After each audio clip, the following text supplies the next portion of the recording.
Hey Charlie, I hope the room that I'm doing this in is kind of echoey, so I'm hoping that once it records it won't be too hard to hear or understand.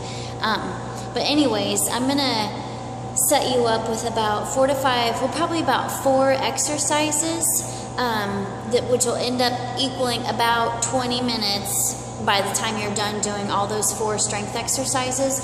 And you'll use your little timer that you got, and so when you set it, it'll look like that, where you have the 20 seconds on, 10 seconds off. So you'll do a 20-second work period, 10-second rest, and you'll do 8 rounds like that, okay?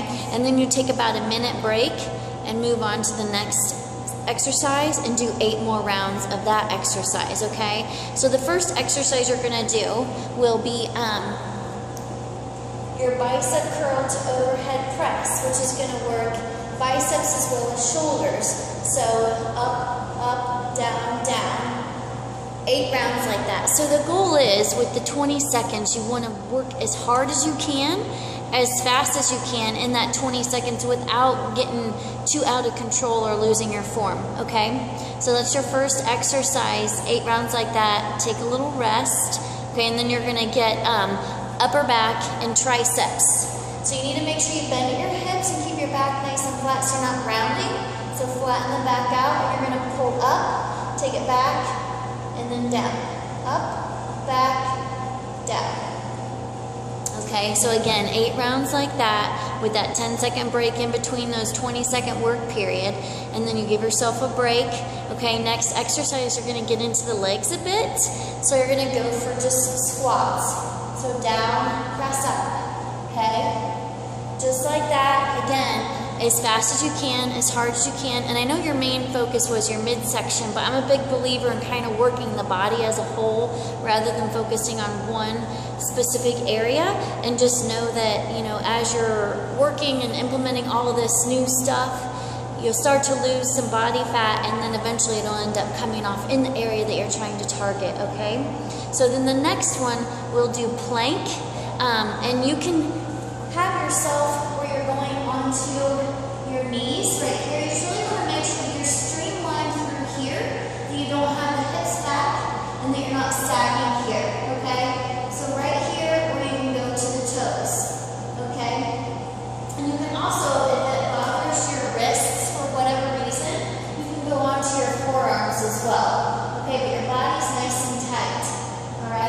Now, the cool thing about that is that doing it from your knees, it's really not too bad. So if you start out on your toes and it just feels like it's too much, go to your knees, okay? So it's really no big deal. Go on those knees and just do it for those 20 seconds, the 8 rounds, and then those 4 groups of exercises is going to hit every single muscle group,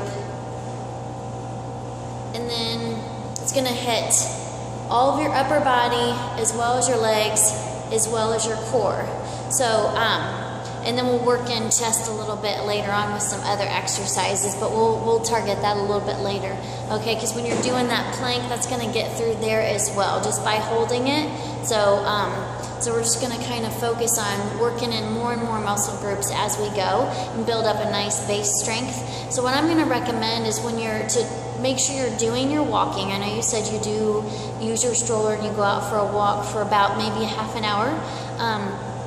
I would suggest using your timer. Once you do get it, use that timer and set it for, I mean, you can kind of choose whatever you want to do for when you're walking, whatever you want to set it for.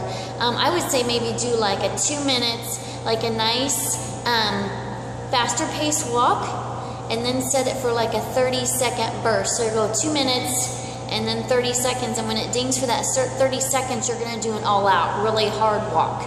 Okay, as fast as you can, non-stop for that 30 seconds, and then go back to that, not leisurely pace, because we don't want it to be leisurely, really, but just, you know, slow it down to that slightly lesser fast pace, if that makes any sense. Okay, so you want to go fast for the 2 minutes, but then really fast for that 30 seconds. So you're not really going to run, but just a really nice, really fast power walk for that 30 seconds. It gives you that nice burst, okay?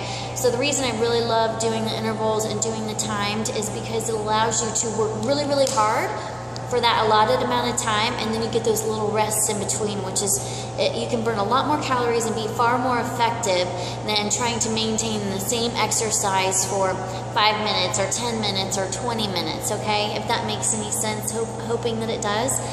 So I would say stick with your walking and try to do that 3 to 4 days a week, and then try to get in that strength at least 2 to 3 days a week. I would honestly suggest doing 3 days walking, 3 days strength, but on the days that you do your strength, if you've got the time, go for a walk.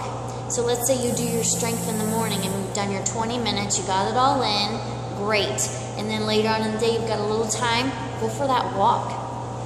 Okay, so it's okay to double up in the day, or like even with your strength training, if all you've had time is to get through the first exercise, which will be about, you know, your 4 to 5 minutes, and, you know, baby starts fussing, you got to go tend to that, go do it. You can come back an hour later, do the next exercise.